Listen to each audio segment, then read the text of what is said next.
नमस्ते दोस्तों।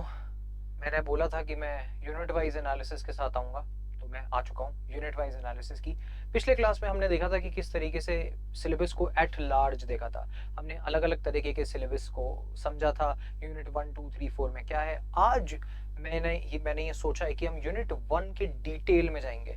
यूनिट 1 है माइक्रो इकोनॉमिक्स। माइक्रो इकोनॉमिक्स में सारे ऐसे इम्पोर्टेंट महत्वपूर्ण सवाल जो यूजीसी नेट में आते ही आते हैं। तो मैंने कहा मैं एक सीरीज स्टार्ट करता हूँ। और इस सीरीज में क्या होने वाला है, इस सीरीज में बहुत बहुत साधारण शब्दों में अगर आपको बताऊं तो मैं ऐसे इंपॉर्टेंट टॉपिक्स पिक करने वाला हूं जो आने ही आने हैं, और हम उन्हीं टॉपिक्स को पढ़ने वाले हैं। क्योंकि अब 3 महीने में या 2 महीने में, अब तो लिमिटेड टाइम है, उतने में सिलेबस करना पॉसिबल नहीं है। हमें स्मार्ट स्टडी करनी है, हमें प्रीवियस ईयर ओरिएंटेड स्टडी करनी है। जो आ रहा है, जितना आ रहा है उस ट्रेंड को फॉलो करते हुए और उसकी डेप्थ और विड्थ को हमने समझना है। तो अब अपन आगे बढ़ते हैं। ये मेरे बारे में कुछ कुछ चीज़ें हैं, आप लोग ऑलरेडी जानते हैं कि मैं कौन हूँ। I think I have established myself as your teacher. Now let's move on and see what micro economics has for us. So मैंने आपको उस टाइम भी बताया था कि माइक्रो इकोनॉमिक्स का यूनिट 1 का कोर्स क्या क्या इसके अंदर आ जाता है। आप अगर यहाँ पे देखेंगे तो consumer behaviour, decision making, theory of production, equilibrium, ये बेसिक अंडरस्टैंडिंग थी, एकदम बेसिक। अब अपन इन चारों पांचों टॉपिक को डिटेल में पकड़ते हैं और ऐसे टॉपिक्स पकड़ते हैं जहां से सवाल बनता ही बनता है। लेट्स सी, सबसे पहला टॉपिक है अपॉर्चुनिटी कॉस्ट। अपॉर्चुनिटी कॉस्ट को हिंदी में अवसर लागत भी कहते हैं। मैं हिंदी में जैसे जैसे एक एक टॉपिक डिसाइड बोलते जाऊंगा, मैं वैसे वैसे आपको हिंदी में भी बताते जाऊंगा, पर मेरा कॉन्वर्जेशन जो होगा वो बाइलिंगुअल होगा। अपॉर्चुनिटी कॉस्ट पे सवाल बनता ही बनता है सर। अपॉर्चुनिटी कॉस्ट पे ये पूछ लेंगे क्या क्या सवाल बन सकता है इस पे सवाल बन सकता है कि इसकी अजम्पशन क्या है। एक सवाल 2018 में मेरे जहन में आता है कि पूछ लिया, opportunity cost assumes, opportunity cost क्या ये अज्यूम करती है, नंबर 1 कि लेबर होमोजेनियस है, नंबर 2 दैट जो एक ही फैक्टर ऑफ प्रोडक्शन है, और नंबर 3 कि labour capital is another factor of production, like capital is the only factor of production, और चौथा है नन ऑफ दी अबव। ऐसे करके एक सिंपल सवाल पूछ लिया था और आपको बताना था इनमें से कौन सा आंसर है। तो यहाँ से अपॉर्चुनिटी कॉस्ट की अजम्पशन पूछ लेते हैं। कभी कभार ये भी पूछ लेते हैं कि अपॉर्चुनिटी कॉस्ट कर्व को दे देंगे और वो पूछ लेंगे कि in which of the following conditions will opportunity cost be this way और दैट वे। अगर आप देखेंगे कि अपॉर्चुनिटी कॉस्ट के अलग अलग फिगर दे देंगे और बताएंगे कि ऐसी कौन सी कंडीशन होगी जहां पे ये फिगर बनेगा, तो आपको पढ़ना पड़ेगा कि अपॉर्चुनिटी कॉस्ट जीरो कब होती है, जीरो नहीं होती है, या अपॉर्चुनिटी कॉस्ट कब कांस्टेंट रहती है, तब क्या होता है। तो all these questions have been asked और ये पूछे जा चुके हैं अवसर लागत के बारे में। तो ये अपॉर्चुनिटी कॉस्ट से सवाल बनता ही बनता है। दूसरा, प्रोडक्शन पॉसिबिलिटी कर्व, यहाँ से भी अपॉर्चुनिटी कॉस्ट के बाद ये जो प्रोडक्शन पॉसिबिलिटी कर्व है, यहाँ से भी कुछ सिमिलर टाइप के सवाल बन जाते हैं कि एक्स और वाई जो आपके दो गुड्स रहते हैं उसमें किस तरीके से रिसोर्सेज डिस्ट्रीब्यूट होता है।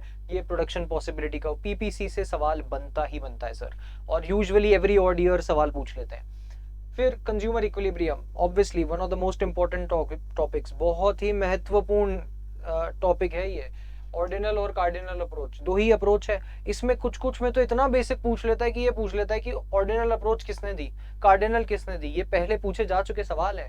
तो आपको मैच द फॉलोइंग में बना के दे देगा कि विच ऑफ द फॉलोइंग, इनमें से ये थ्योरी दे रखी है और ये ऑथर दे रखा है। वहां पे कार्डिनल अप्रोच दे दिया और आपको ऑथर पिक करना है, ऑर्डिनल अप्रोच दे दिया, ऑथर पिक करना है। तो आपको ये बेसिक चीजें पढ़ाई जाएंगी और आपको पता होनी चाहिए ये चीजें। चौथा इंपॉर्टेंट टॉपिक मेरे हिसाब से मार्जिनल रेट ऑफ सब्सटीट्यूशन है। इस मार्जिनल रेट ऑफ सब्सटीट्यूशन को सीमांत प्रतिस्थान भी कहते हैं। तो अब इसमें क्या होता है, देखिए, मार्जिनल रेट ऑफ एमआरएस जो होता है ना, एमआरएस को पकड़ना आपके लिए बहुत इंपॉर्टेंट है, मार्जिनल रेट ऑफ सब्सटीट्यूशन। क्योंकि ये सारे जो सवाल हैं वो आपको मेन थ्योरी में नहीं मिलते जितने आपको अजम्पशन में मिलते हैं। तो assumption of micro economic and macro economic जो थ्योरीज होती है वो बहुत ही ज्यादा इंपॉर्टेंट होती है, इसीलिए समझना भी बहुत इंपॉर्टेंट होता है। मार्जिनल रेट ऑफ सब्सटीट्यूशन मेरे हिसाब से बहुत इंपॉर्टेंट टॉपिक बनता है। फिर लॉ ऑफ डिमांड में, अच्छा, लॉ ऑफ डिमांड तो देखो सबको पता है, सिट्रस पेरेबस, और फिर आप बता दोगे कि price of own good has an inverse relation with the quantity demanded. लेकिन ये लॉ ऑफ डिमांड इस तरीके से ना पूछ के आपको एक्सेप्शन में फंसाएगा।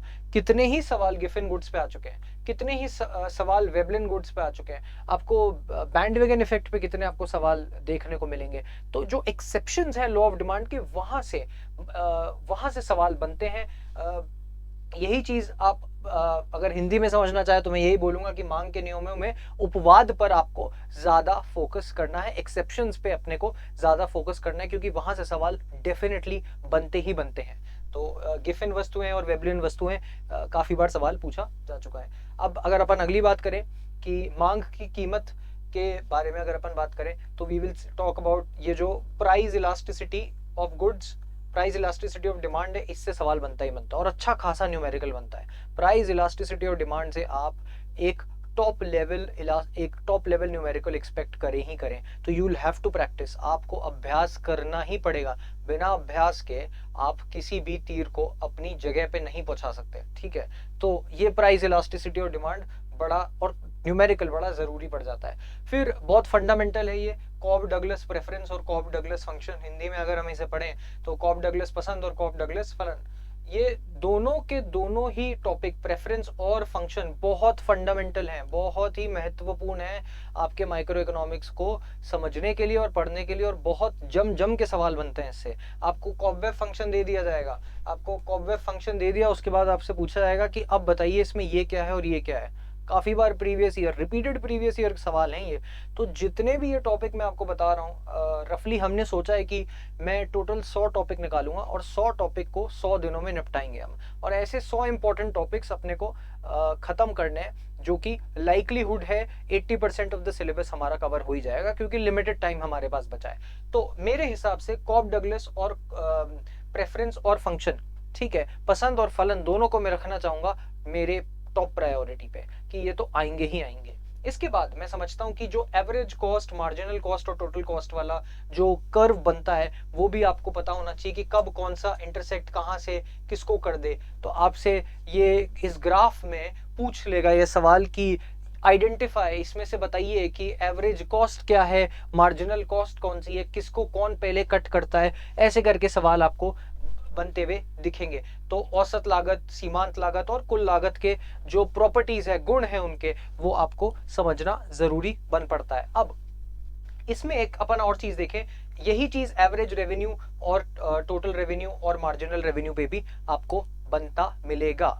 बिल्कुल सवाल आते हैं, और इन दोनों को मिला के फिर जब परफेक्ट कंपटीशन और इन सब की बात करते हैं तब भी वहां पे पूछ लेते हैं। बेसिक सवाल नेट यूजीसी का यहाँ से फिगर वाले सवाल ही बनते हैं, यही कि कौन सा जो कर्व है वो किसको नीचे से कट कर रहा है, किसको ऊपर से कट कर रहा है, ऐसे सवाल बनते हैं। तो ये भी मेरे हिसाब से एक इम्पॉर्टेंट टॉपिक बनता है माइक्रो इकोनॉमिक्स में, जिसको आप मिस नहीं कर सकते, इसको आप नहीं छोड़ सकते। You cannot miss this particular topic sir. So these are the 9 topics in micro economics which I believe are very important for you to study. ये पढ़ने ही पढ़ेंगे। आगे बढ़ते हैं, माइक्रो इकोनॉमिक्स में बात करते हैं।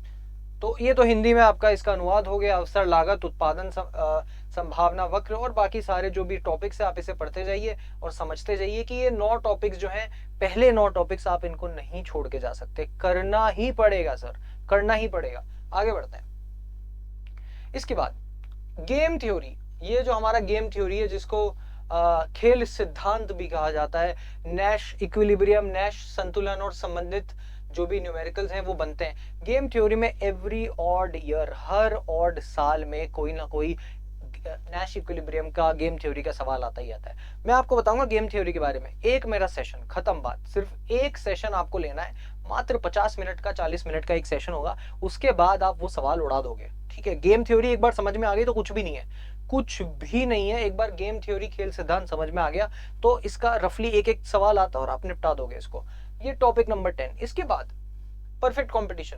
अब यहाँ से ये तो आपको पता ही है, माइक्रो इकोनॉमिक्स इतना पढ़ा है तो आपको पता है कि पूर्ण प्रतिस्पर्धा जो है, परफेक्ट कंपटीशन, वहां से सवाल बनते ही हैं। और आपको क्या पूछ लेगा, प्राइस डिस्ट्रीब्यूशन पूछ लेगा, या आपसे पूछ लेगा कि किस प्रकार से परफेक्ट कंपटीशन की कंडीशंस पूछ लेगा, या मैंने आपको बताया कि जो उसका एक सिंपल कर्व बनता है कि इसमें आइडेंटिफाई करो एवरेज रेवेन्यू क्या है, मार्जिनल रेवेन्यू क्या है। तो वो पूरे आपको प्रॉपर्टीज यहाँ पे पढ़ने ही पड़ेंगे, बिल्कुल मिस नहीं कर सकते।